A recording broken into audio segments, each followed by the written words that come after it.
Добрый день, дамы и господа, говорит капитан корабля Оксана Симонова. От имени всего экипажа Smooth Radio приветствую вас на борту нашего самолета.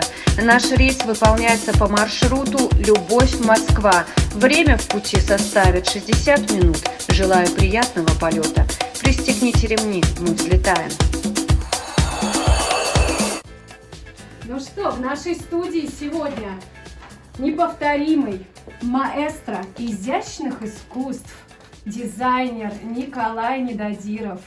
Николай, привет! Да, всем здравствуйте. Скажи, кто сегодня пришел тебя поддержать в нашем разговоре? Мой хороший знакомый друг.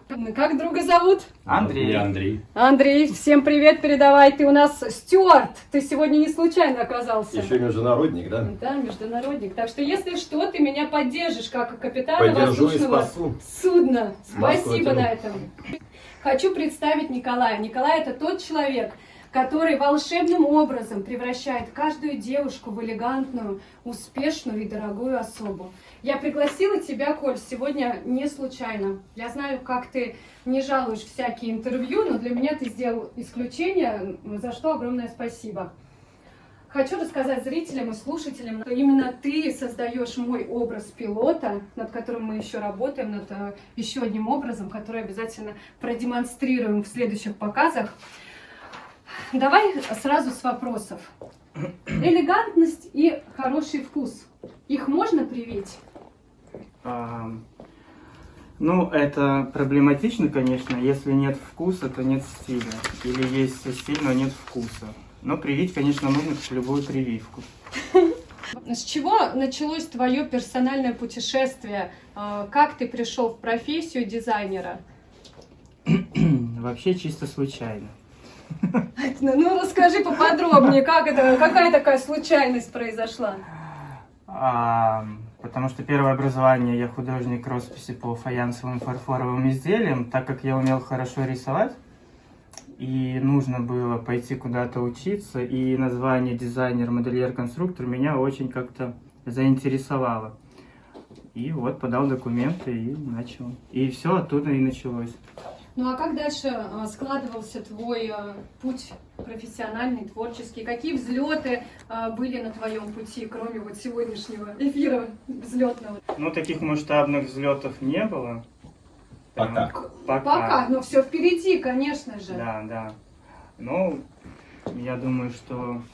Подожди, а как же не было взлетов, если ты частый гость на вечеринках Team Big Family, ребят, которые получили музыкальную премию Муз-ТВ, по-моему, вот недавно я буквально слышала и видела. А это, как бы говорится, как случайных встреч не бывает.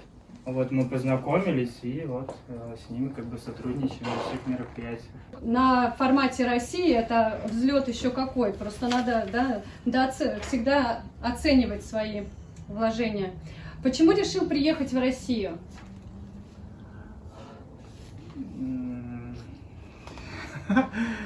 Ну почему? Почему пал выбор на Россию, а не на Лондон, Париж, Нью-Йорк? Но я думаю, что с Москвы проще начать, а потом с Москвы поехать в Лондон и в Париж. То есть планы у тебя уже такие имеются, да? Да, конечно, зачем оставаться и сидеть на одном месте. А если бы ты выбрал все-таки поехать в Лондон или в Нью-Йорк, или Париж, какой именно город ты бы посетил первым? Это Нью-Йорк, наверное, Нью-Йорк. скорее всего. Нью-Йорк. Мгм. А почему Нью-Йорк?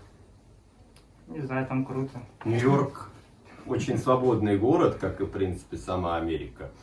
И там очень много возможностей моды различной. Показать себя не только на 5-й авеню или где-то. И может быть, устроить небольшой показ в Бруклине. Начиная с Нью-Йорка, я думаю, что это уже будет поезд запущен безвозвратно во все концы. А как зарождается идея коллекции твоей? Что ты берешь за основу? По-разному. Все зависит от настроения, каких-то факторов, не знаю, приснился сон там, или нашел какую-то старую фотографию, там, которая заинтересовала и потом вдохновила там на отшив какого-то костюма, платья. То есть какой-то образ, изображение я переношу в изделие. А скажи, последнее, что тебя вдохновляло вот на твою последнюю коллекцию? Какой образ? Может быть, марка известная, бренд? На кого ты ориентируешься при создании образов? Ну, как сказать, есть, конечно, свои кумиры, как Маквин, Виктория Бекхэм, там, Прада. То есть, посмотрев что-то у них, делаешь свое, но не копируя. Ну, не копируя, то есть преобразуя, да? Да. А какие ты предпочитаешь ткани, материалы использовать? Это натуральное что-то или футуристичное, я не знаю? Ну, конечно, хочется натурально своим клиентам и людям внедрять, потому что все-таки натуральность, она более выглядит дороже, богаче. Но, конечно, бывает, что, допустим, цветовой гаммы нет из натуральных тканей, ну, можно купить какую-то смесь. То есть приспосабливаешься по ходу пьесы. А Да. любишь ли ты украшать свои творения какими-то деталями? Да, конечно, декор, камни какие-то, перья, цепи. То есть, конечно. Да. Вот даже на тебе, на костюме, Да. камни кстати. расшиты мной вручную. А скажи, кто твоя клиентка? Образ вот твоей клиентки, кто к тебе приходит, из каких отраслей, может быть, профессий, конфессий, может быть, и так даже. А клиенты, ну, как бы разные, от там продавщицы каких-то товаров до косметолога, работника банка. А я недавно была свидетельницей того, что прямо с показа модель Да, купила да, есть. платье у тебя сразу же, которое было одето на другой девушке. Да, есть такие у меня модели, которые участвуют в моих показах. Они, не снимая платье, забирают его себе. Да. Или снимая с другой модели, просто буквально вырывая из рук. Да, это, конечно, показатель успеха и взлета. Да. Да, это действительно так. А тебе кажется интересной возможность выхода на масс-маркет? Масс-маркет это хорошо, но пока я еще не готов на такой большой объем и риск, потому что это, мне кажется, это все-таки ответственность. Бояться прогореть и остаться без ничего. То есть именно бояться прогореть. А что если выбрать такую подходящую интеграцию и просчитать все заранее? То есть если тебе такой бы вариант предоставился, ты бы его упустил или все-таки... Нет, я бы не упустил, я упустил. бы, скорее всего, рискнул и сделал бы масс-маркетовскую линию. Ну, дорогие друзья, предлагаю нам уйти на музыкальную паузу и подумать о масс-маркете как раз-таки. Продолжим с этой темы чуть позже. А сейчас специально для вас Боб Синклер, Feat Akon, Till the Sun Rise Up. Пока мы были на короткой музыкальной паузе, я уже успела сбегать в салон красоты, который называется «Ты красота».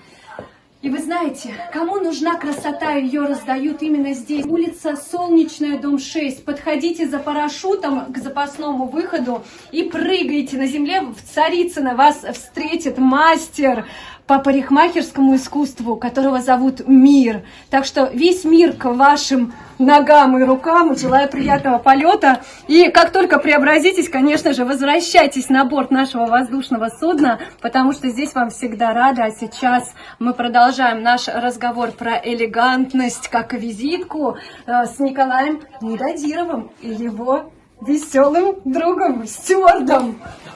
Ну что, Оля, давай вернемся к вопросу, на котором мы остановились. Давай помечтаем о масс-маркете. Что такое масс-маркет и как его вообще носить? И стыдно ли это носить масс-маркет? Или все-таки надо стремиться к персональному дизайну, луку, подходу? Ну, почему масс-маркет это стыдно? Это не стыдно, просто как это говорится, на нашей планете Земля не все такие богатые люди, которые могут себе позволить дорогие вещи от каких-то знаменитых дизайнеров. Масс-маркет, я думаю, что на мне вот масс-маркетовские вещи, которые подходит для Повседневного. города, сити, движения, то есть чтобы было всегда свободно, комфортно. Ну, конечно, сейчас и много молодых дизайнеров, которые шьют крутые вещи, как масс-маркетовские, но немного по другой ценовой политике. Мода, она в чем? И, то есть, если представлять моду как язык между людьми, то при дворцовых интригах раньше передавали какие-то знаки в виде черный цветок, белый цветок, флаг там. Ну вот я про это. Можешь развить эту тему и рассказать немножечко про историю цвета как послание, цвета как СМС, скажем, в современном мире. Такой вопрос. Накрутила. Да, какой-то непонятный ты задаешь мне вопрос сейчас. Ну, ладно, это не вопрос, это просто фантазия на тему цвета, на тему послания. Что мы передаем цветом? Вот какой, давай сейчас я по-другому поставлю вопрос. Просто скажи мне свой любимый цвет и почему, и что он несет. Этот цвет как манифест. Мой любимый цвет белый, черный, красный. Это как классика, то есть которую можно носить отдельно и можно же совмещать как 2 в одном или 3 в одном. Цвет для человека это, ну, с одной стороны, как психология, кому-то подходит, кому-то нет, кого-то раздражает, кого-то нет. Это тоже как бы нужно учесть. И не все цвета каждому человеку подходят. Вот, это вот интересная тема. Давай раскроем цветотип людей. Вот человеку с голубыми глазами, как лучше одеваться? Или человеку с разноцветными глазами, как у меня? Или кореглазому, брюнетке, блондинке? Давай вот про это поговорим с тобой. Ну, это спорно, потому что вот, глядя на тебя, вот, допустим, тебе идет изумрудно-зеленый цвет. Еще какой? Накид. Ну, Бесплатная консультация для так меня можно сейчас. накидать всех цветов, но ты же понимаешь, что когда, может, ты оденешь голубой цвет и посмотришь в зеркало, а он тебе не будет совсем подходить. Потому что голубой цвет это как 50 оттенков серого, и также есть 50 оттенков голубого. Да, зависит какой голубой, Да. правильно? От нежно-голубого до темно-синего. А бирюзовый это голубой цвет? Тоже? А бирюзовый... Или это зеленый все-таки? Бирюзовый это, если смешивать краски, то это желтый с зеленым, и получается бирюзовый. Желтый с зеленым. Ну, наверное, мне должен подойти, значит. Раз мне идет зеленый, мне идет желтый. И, наверное, желтый с зеленым вместе мне тоже подойдет. Да, и как раз в этом сезоне, в 2021 году, модный цвет желтый, зеленый, салатовый, оранжевый. Мы в тренде. Да, мы очень в тренде. Отлично. Во что одевается уверенный в себе человек? Уверен в себе человек, я думаю, одевает, что ему удобно, красиво. Ну, бывают люди, у которых одежда это защита. Кто-то одевается в черное, он, как, знаешь, панцирь на себя, и просто он считает себя в черном цвете, он как защищен, самоуверен в себе. Если предложить ему, допустим, белый или красный, я думаю, что он, наверное, откажется, потому что он не будет в себе уверен в этом цвете. Это очень интересная тема, потому что черный это цвет монахов, например, да, очень часто мы видим монахов, они в черном. Или люди-мыслители, которые не хотят, чтобы их что-то отвлекало и раздражало. Можно это тоже к этому привлечь? Конечно. Или люди, которые накопители, накапливают эмоции и отражают. То есть, я еще слышала такое, правда это или нет, что черный цвет, он, так сказать, не впитывает в себя цвета другие. Нет. Или отражают. Ну, не отражает, он наоборот получается шух, да, и на себе собирают эти цвета. Шух, вжих и все. В общем, Макинтош, да. Да, понятно. Имеет ли цвет отношение к состоянию ума и тела также? Я думаю, что да, потому что умный человек на себя не оденет клоунский костюм и не выйдет, и не пойдет в нем на работу. А также тело, тело у всех, у каждого любого человека, оно свое. Худое, полноватое.